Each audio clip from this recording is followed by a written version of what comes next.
and welcome to Beyond the Bio. This week, I'm joined by Helen Davies, who is a neurodivergent and neuro-inclusion expert. From a child struggling at school, getting hardly any qualifications, to company founder and part-time NHS clinical director, Helen is now a public speaker as well, delivers training, group coaching, and is the instigator of the neuro-inclusion quality market, about raising the neurodivergent inclusion standards across all organisations, both at work and socially. Helen can help create harmony across neurotypes whilst upping productivity for all, and I'm excited to learn all about her visibility strategies. Let's get stuck in. Hello, Helen. Welcome to Beyond the Bio. It is awesome to have you on the show. Thank you so much. I'm really excited to be here. And I love talking to you anyway, so it's fantastic to be here, as I said. And I often start the show with talking about how I've met my guests before, if I've known them in the past. And we have a glamorous meeting that we can share with our viewers and listeners. Because we met in LA. I know, like LA. Yeah, that was fantastic. And like we managed to do those nice long walks along Venice Beach, going up on the Lisa Johnson retreat. It was fantastic, and it gave us loads of chance to chat and get to know each other. It was an amazing retreat too. So yeah, it was good times. It was super fun. And I do like to talk about where I've met people, because I think that a lot of things around visibility often link to networks and how you meet people and those amazing conversations and relationships and partnerships that happen as a result. And it's been amazing to have so many of our fellow retreaters on the podcast as well, and hear about all of your experiences. So in terms of you and your journey with visibility, I'd love to hear about some of the things that have been working for you in your world, particularly with the fact that you are a neurodivergent person. Is that right? Is that the right term? I am a neurodivergent person, and my specialist thing is neurodiversity and neuroinclusion. Yeah. So, as a neurodivergent person, do you look at visibility in a different way? Are there things that are easier or harder for you to do that get you visible and get you known? Yes and no. So obviously visibility is something that we all need to do. I wouldn't say it's my strong point. I'm kind of working on it tentatively still. And I also find real connections a little bit easier for me. So in person or at conferences or speaking. So I've realised that form of visibility works for me better. But also as a neurodivergent person, we can be prone to rejection sensitivity disorder, which I have, which means that it's very hard if you're really out there all the time, particularly on social media, to cope with comments, really, because so for example, an ADHD child by the age of 10 has had 20,000 times more negative speak or experience than a neurotypical child. 20,000 times. So it's not unusual, therefore, for us to internalize that and develop rejection sensitivity disorder. And I am no different. And so for that, I'm having to combat that as well as get visible. So does that mean then that you are really overthinking what you put out online because you're almost preempting some negative comments that may or may not ever come? Yeah. And I also, I kind of know I can't be everyone's cup of tea now. I kind of got used to that. But also my background is healthcare. I've been a nurse for, I think it's 37 years now. So it's not that I'm not used to people. That's more controlled because it's in a smaller environment. But when social media, you're literally bearing whatever you wish, I guess, to the world. So I do think about that. Also, sometimes you'll do it in video, but sometimes you'll do it in written word. So I'm also dyslexic. So it takes me an hour to do an email. It takes me an hour to do a social media post. So it's also labor intensive. So I needed help on that. So since I had help with access to work, I have now someone who helps me with that. And that literally changed my life a couple of years ago when I had that support. Because then I feel like, because otherwise it's taken me far too long to do all these things you're meant to do. And sometimes you're working so long on that, you're not actually doing the thing you were there to try and help people with. So it's a balance. And I think neurodivergent people, more than other people, need a team around them. And I would say, in terms of the business structure, you need to think quite quickly and quite early, which bits do you need to do and which bits can you get somebody else. And it's not always about money. You might skill swap, because we've got a spiky profile, most neurodivergent people. So I excel on some things where they won't. So you can also do a skill swap as well. So thinking about your comfort levels and feeling more comfortable with in-person events, what experiences have you had at in-person events that have helped you to raise your profile? So, I mean, literally, it lights me up. It gives me the best dopamine hit as well, it turns out. So that's nearly as good as jumping out of a plane. I've been the keynote speaker for the Scottish Mental Health Awards, and that was truly exciting. I really enjoyed that. I also really passionate about what I'm talking about. So that comes across really when you're like talking to everybody. And you can also bring the facts home to people, make it identifiable. You can get a sense of people in the room, and that really useful for me, because obviously I'm used to getting a sense of people from being an A&E nurse, having to make quick decisions. So in a public speaking, I can literally, it may sound crazy, but I can feel the audience, as it were, feel where they're at, and also what's working, what's not working, and so I can pivot quickly. And so, yeah, being keynote speaker was absolutely awesome. I really enjoyed that. I was also at something called Hope 360, which is amazing. There's going to be more on that a little bit later, but where I was talking as well about youth and neurodiversity, and about, if you like, the real inequity there is between them and other people in the criminal system, and other things like that. And so I had the chance to do that. And then obviously being on podcasts is a new thing, and I'm finding this is okay. I'm still super new, so thank you for having me.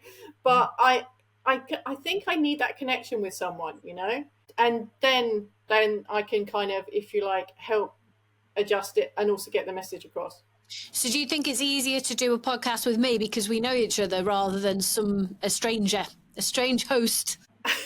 Yes, it's definitely easier with people I know. But also podcasts are easier than social media because you're there and you're looking back at me. And I can get a connection. I need a connection with literally like a human at the other side. Whereas, I have noticed that a lot of people, and it's really, really lovely, it's been very touching, have said they follow me and I had no idea. And they've like, I've had people say that really resonated with me, and they're like private message, and they said, actually, I'm struggling with this. And I'm like, oh, okay.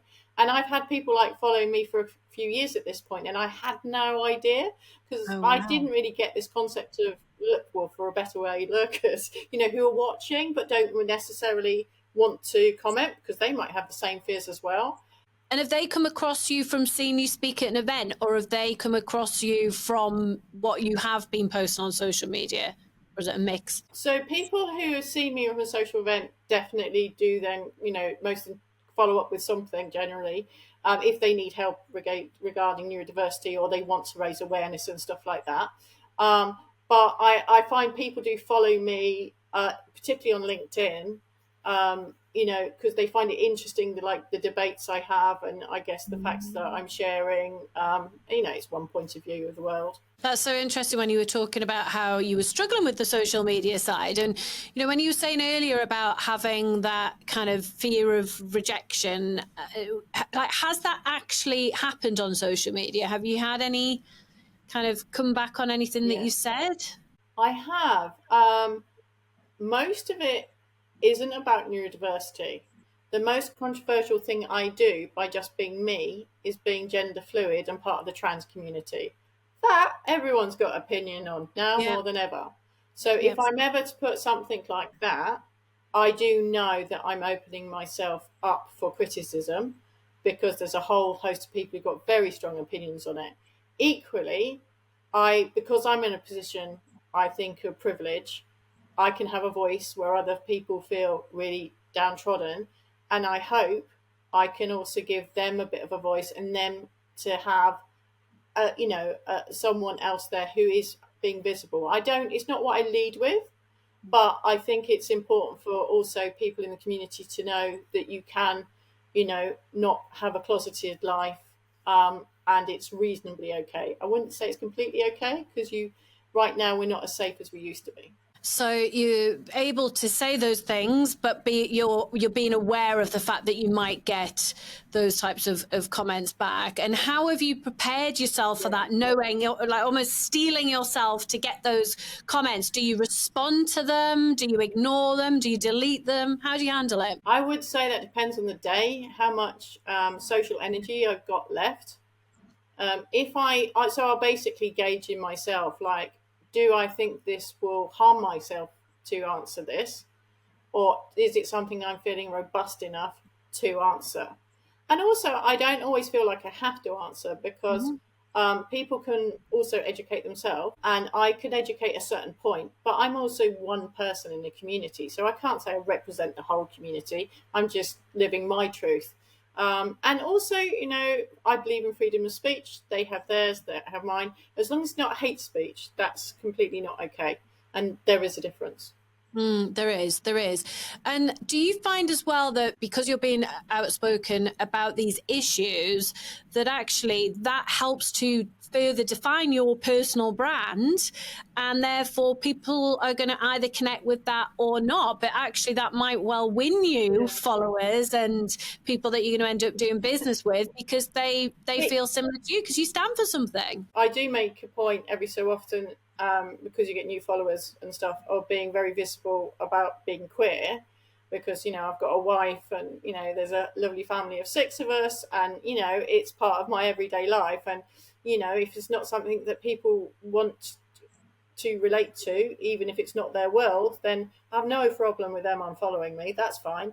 Because if they self-select out, like they would with somebody else about something else that they don't identify with, that's fine. Equally, I hope that means that some other people who might identify with that, or the fact that I was a single parent for 10 years, or that I'm neurodivergent, when you are more visible, then it also helps people identify with you. And I think me being open about the struggles I have with neurodiversity as well, that kind of helps bring people in, because they actually identify that. And also because that's where I'm much more comfortable educating, because that's my thing. And therefore people, whether they're in HR, EDI, or they're wondering from themselves, they do interact and they do ask. And sometimes it's privately in the DMs, and sometimes it's on the posts. But I find people do prefer the private if it's something that they're worried about. Yeah, a bit more personal. Do you feel a sense of responsibility as a neurodivergent person to be sort of almost standing as a role model with the things that you're talking about? Yes, but without toxic positivity. Because when I was first talking about it, I'm naturally a glass half full kind of girl. But when I started talking about it, I used to just talk about it being my superpower, because I'm very passionate about the gifts that I got with it. But then that was disrespecting people who it is actually a disability. So then I felt super bad about. So I think a realistic representation is really important. So I do now much more openly talk about my kryptonite as well. And so I think a balanced view is useful. And if you can help give some things that helped you on your journey that resonate, then someone can do that. But also, having now helped over 1,000 people with who are neurodivergent with different things, I found that in the courses that we run, that it's actually about, saying a suite of things, and which one are you drawn to, and about creating a safe container for people to try, error, celebrate when they don't get it right, as well as when they do get it right. Because when you don't get it right, you actually can learn about yourself, and it's more actually about reflective practice by getting it all right or wrong. And so that's, in fact, we call reflective practice like your power move. And so I think it's about helping changing the narrative as to how we look at it. 1,000 people is quite a milestone. Did you do anything publicly or visibly around that number? I did mention it a couple of times. I don't missed the trick, man. Come on. I probably could have said more. That would be an amazing social media post. Do you know why that has popped into my head? One, it's a massive achievement, mega, well done. But also, I was just on LinkedIn just before we started recording, and Chris Williamson, who has the Modern Wisdom podcast. He's a Geordie who's moved to the States. His podcast has blown up, and he had a picture of him. I think he was on a beach with the balloons spelling out 1,000, and he's just hit 1,000 episodes of his podcast. Practical Wisdom was the first in the country to do social prescribing for people on the waiting list. So for people who are waiting for an ADHD or possibly also an autism assessment, we did some work with Kent and Medway NHS Trust, and it was meant to be a short trial, and it ended up being a year and a half. And yeah, it was awesome to be part of it. Absolutely. And that's where we helped that many people, and that we had workshops as well as, sort of hybrid coaching. We did both. Yeah.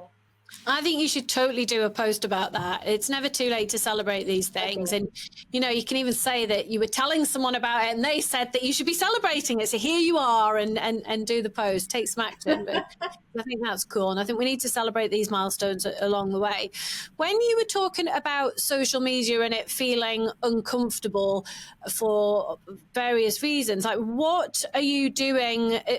Are you doing anything specific to make it a bit easier for yourself? I think right now what I'm trying to do is getting my messaging really clear. So in fact, the next week or two, I'm working on my pillars of communication, my messaging, what I'm trying to get across.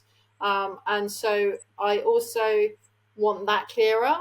And then I will work, meet my team and say, what can we do about that? So for me, it's a team effort because I do need support in creating them, putting them together. But I also think we can get the content together. And also it's pretty exciting because it's also waiting for the right time. I mean, now is the right time.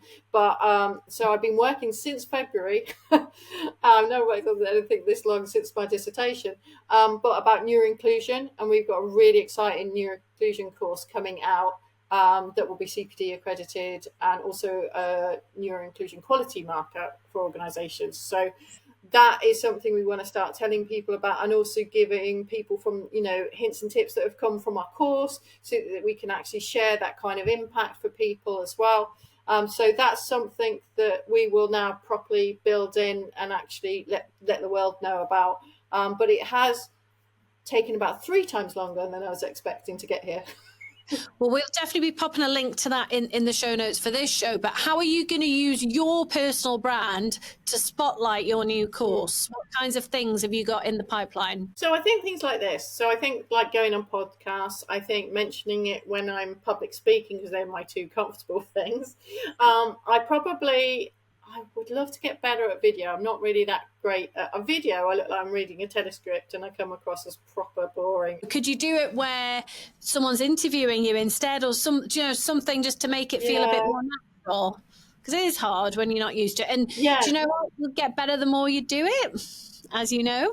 There's a hint there somewhere. I think basically that probably will be the way I need to do it, to try and get into it a little bit more.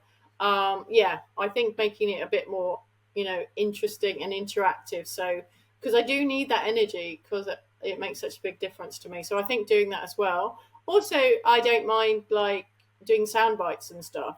It's kind of less vulnerable for me. So I could do images, with sound bites. And so I'm kind of looking at some different ways to, from my personal brand to be and I guess realizing that it's okay to put my head above the parapet. You can see I'm feeling a bit small right now, and actually say these things, because if it's something that I'm struggling from and learn, I'm not the only one. Yeah, I get it. And that's helpful in itself, isn't it? If someone watching or listening is neurodivergent and they are someone that knows that they need to get more visible, where would you suggest they start? So I think if they personally are trying to get more visible, I think let's start with something you feel confident about. We realised, once I realised I was okay with public speaking, that gave me more confidence to then go to podcasts. And then I think I now would feel confident about doing that, like you said, the next stage about a video with someone I know and putting that out. And so I would say is whichever bits they feel comfortable about, whether it's the written bit or it's a video or whichever is, because there's lots of different ways of being visible, seeing which one feels they align to gradually build on.